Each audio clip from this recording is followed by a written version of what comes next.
Welcome to Taiwan Brief, insight into issues impacting Taiwan. I'm your host, Donovan Smith in Taichung, Taiwan.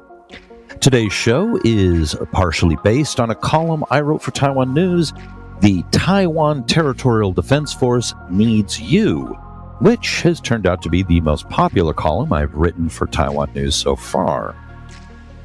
So, it turns out for structural reasons, the reserve forces in Taiwan aren't well suited to prepare Taiwanese civilians to fight back and engage in a long-term insurgency during a Chinese invasion.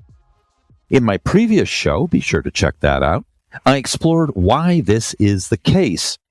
And scholar Michael A. Hunziker and former Chief of the General Staff of the Republic of China Armed Forces, Li Shiming, published a very interesting piece which lays out the underlying concept in War on the Rocks. Now, in that interesting piece, and the topic of my previous show is those armed young men and women. This time I'm going to go into considerable detail about what I think needs to be done above and beyond what they proposed in their piece. So a territorial defense force is separate from the reserves, but also overseen by the Ministry of Defense, is needed to truly mobilize volunteer fighters to be trained and prepared for an invasion by the People's Liberation Army. Now, the authors of that War on the Rocks piece propose a force of young men and women who will be trained, prepared, and equipped to make it extremely difficult and costly for the People's Liberation Army should they manage to get past the beachheads. Now, I propose expanding on this significantly beyond just young men and women who are armed, as the TTDF would need considerable support from the broader civilian population to be effective.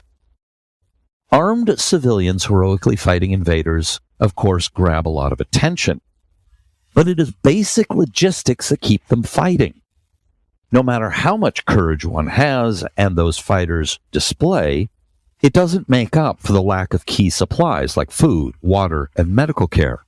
So, cadres or auxiliary units will also need to be ready to step in to handle a wide range of key tasks.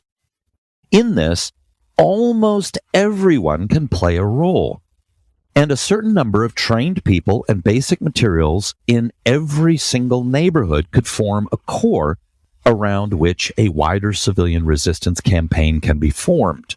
Like those elderly Ukrainians preparing Molotov cocktails in Kyiv, everyone should be considered for a wide variety of pre-trained volunteer roles, be they teenagers, the elderly, and yes, Taiwan's 750,000 foreigners.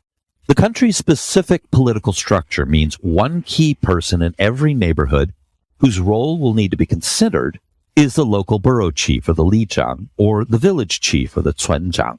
These elected representatives that serve as interlocutors with the local government are a treasure trove of information about the neighborhoods they represent and the people who reside in them. Now, how exactly their role should be defined in relation to the local TTDFs will require some consideration. But at the very least, they will need to be well informed as to their purpose and requirements and local resources necessary to function during an invasion. On the flip side, the TTDFs will need to be prepared to rely on information and resources these key figures can muster on short notice. Both a TTDF and the civilian population will require food, water, and fuel.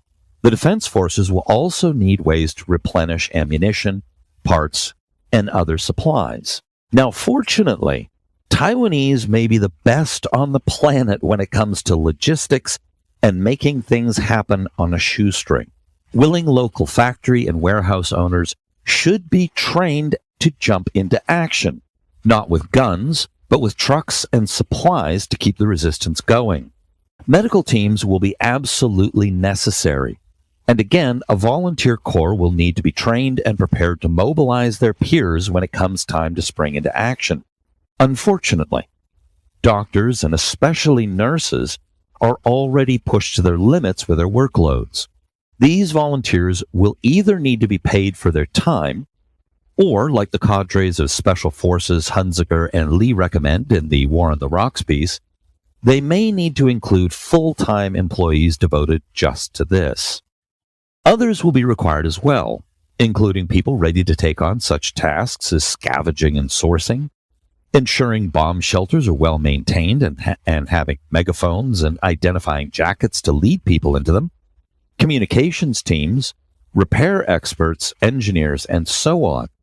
Now let me jump in here and point out that Michael Turton wrote an excellent piece in the Taipei Times about the current situation of bomb shelters. It was an explosive article, pun semi-intended, where he points out that a lot of these so-called bomb shelters are in basements of people's homes. The people who own the homes, in a lot of cases, aren't even aware that their basements are bomb shelters.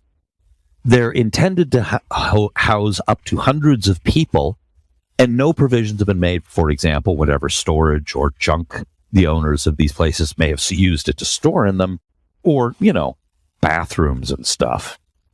Anyway, so there will also need to be communications teams, repair experts, engineers, and so on.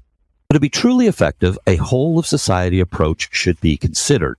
Instead of just one national brochure informing the population on what to do in case of invasion, targeted ones should be included.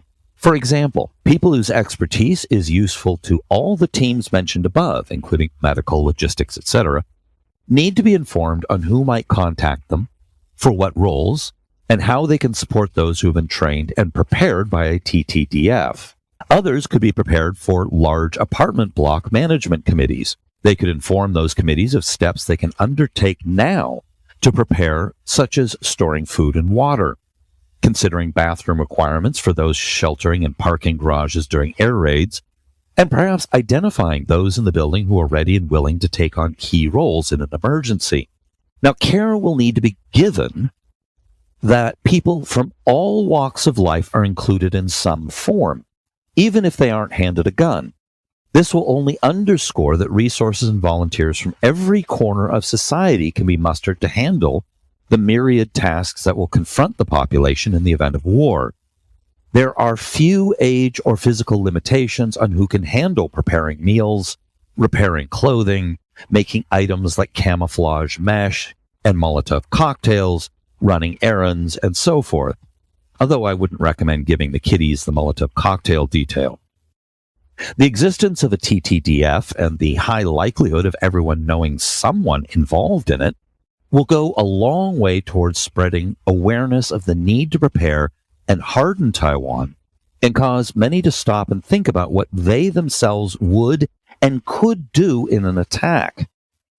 It will, as the War on the Rocks article put it, will send a powerful message to the Taiwanese people that they have a role to play in providing for their own defense, and further reinforce a sense of national identity and resolve.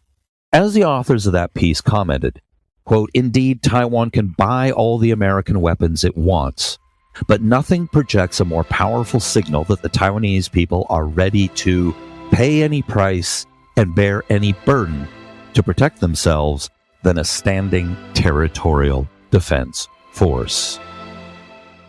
All right, that's it for today's program. Be sure to tune in next time. I'm Donovan Smith in Taichung, Taiwan.